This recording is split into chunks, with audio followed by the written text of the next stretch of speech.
double check our volume here, and that was a point, by the way, last game. Let's update that in favor of the Dildozers. All right, so we're starting off here. God damn, my mouse is acting up today. Million meows. We're seeing Deanimate again on Monster. So do you think Deanimate's going to do anything different this game?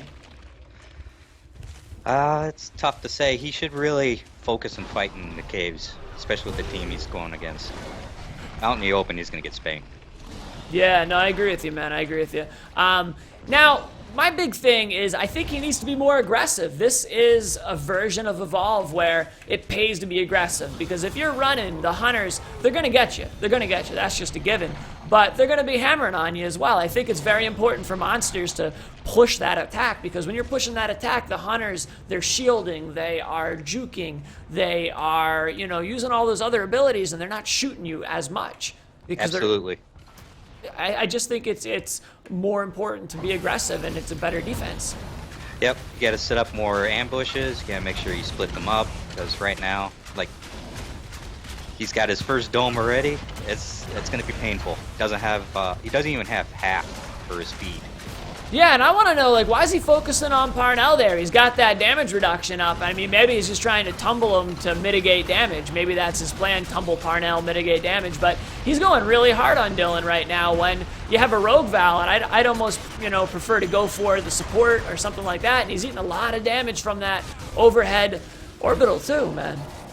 Yeah, in a situation like this, it's tough because you wanna focus tech, but you got Puggums there who's gonna just grab you as soon as you try to go for it, and they're really coordinated. What's going on? What's going on, man? He's playing weird today. I mean, usually he's jumping all over, beating on people, and it just seems like he's eating a lot of damage there. Like something might be wrong. He may be trying to just force the dome to drop just to get out. Like, he knows he's gonna lose, so he positions himself, get ready to leave, and with the chase, if the Hunter team has poison, which it looks like because he's glowing green, he's just gonna get dotted up as he runs out. Yeah, absolutely, and I guess, I mean, that's probably what he's trying to do back there, because stage 1, for every 4% of your health that you have, or that you lose rather, it shaves 60 seconds off the dome. But it was just interesting, you know? Typically, when you're dealing with a Rogue Val, what you want to do is beat on her till she pops that heal burst of hers. It'll disable the passive healing for her team, and then you drop her entire team and kill her last. But in that situation, I think if he'd forced Val to pop that heal burst, he would have been in a better position. Hard part is him actually getting to Rogue Val. there's the Poon. Yep, Puggums. Puggums is known for that, just like non-stop poons. I mean, this is a highly mobile monster, and Puggums is still managing to get a few on him. Let's go check this from the Hunter perspective, see what it's like chasing Deanimate around the map. And you notice we keep saying Deanimate. Million Meows Among the Clouds is Deanimate. They changed their name to various cat-themed things whenever we're doing Evolve here. Absolutely. Can you throw the map up? Because you can see the positioning on their fanning. Like, they don't even need to worry about dropping sensors that much. You see them, they spread out, they're already doing cuts, like support's already aiming to do a cut. And there we go. Yeah, this is a strat we're seeing a lot more. Instead of like a 2-2 split, we're seeing a lot of Hunters kind of fan out and stay within sight of each other, because everyone can dome now, and you know, you're more likely to be able to get away with it.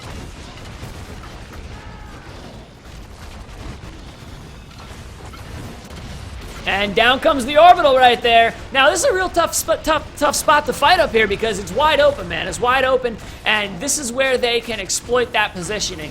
Whenever you're fighting a monster, a nice wide open area like this for like Goliath is definitely an asset to you. And away he goes. Stage 1. Yeah, and he just took even more damage there. This is a very surprising game. This is a very surprising game.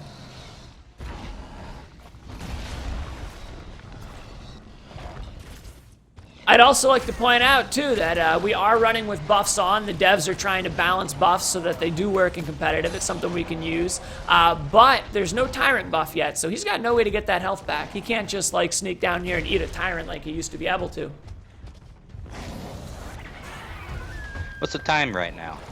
Time right now is 4 minutes. We're coming up on the 5-minute mark. So roughly halfway through, and he's finally stage 2. Oh no! Oh, this is rough. Yeah, man, we see Dylan Standard running Dylan. up. Yep, just non-stop shotty through the face right there, getting those crits on the evolve. Puggums, no man, look at Pickles, Oh man. So that is also War Doom, Ultra Pickle there, and there was a story behind that. I guess the entire Dildozers were naming themselves Ultra Pickle, 86, 54. It's just confusing competitors. It was a while back, I think. That's too funny. So we're seeing Deanimate take off right now, headed down this side path. There's a lot of changes to this map. I love how this map feels so much bigger. And here we go. He did get a hold of Glitchful right now. Puggum's got the harpoon in him. Rock comes out, trying to get that heal burst. He's got the Armadon down here. Heal burst comes out. Leaf smash going in hard on her now. This is the point where I would switch targets and go for someone else, but it looks like he is hellbent on trying to take them down. And they're holding the dome. It's going to be a little rough. Now he's got to get out of there with that. Nope, they dropped it just in time, so he's not getting out. This is going to be the end. Yeah, Nope, no, he's surprised he got Glitchful down there. I know it's very tough to take down a rogue Val, but he managed it. Although some of that might have had to been positioning on their end. They were kind of clumped up there, going in for the kill. I think they tasted blood. Now it's the rush to feed up. And you see they're fanning out again. They're using that fan strategy where, you know, instead of going with a 2-2 split, you see them kind of hanging, you know, you got one hanging deep, you got one flushing. Yep, look at that. There comes Puggums again with the harpoons, man. Every time you hear that sound, I cringe a little bit. Oh man. They're actually herding him now to the beach. It's this, he's going to be out in the open. Absolutely, very deadly area down here, and this is one of the reasons why, like, you know, I know at low level a lot of the hunters were complaining about monster armor regen, but I think this is kind of illustrating why it's important. I mean, Deanimate is a known monster player, and you know they had a very unique way of playing, but they're skilled at it, and to see them just getting shredded by it like this shows you that hunters, when they work together, are a devastating force right now. Absolutely, and in this map, being at the beach, you can't get out. You can spread out your team just right so all the choke points are caught. Mm-hmm. And again, this was another match where I feel like they caught Deanimate often. Deanimate didn't engage on his own. In fact, the one time he did engage on his own is when he got his strike on Val. He did well. He suffered a lot from it. If he did it earlier without, like, you know, losing most of his health in stage 1, would have been better off, but we're gonna see the end of the match here. You see this getting burned. He is, and he's just gonna throw in the towel there and let him take it. It's gonna be a long adjustment period, you know. Keep in mind, guys, this is a beta project.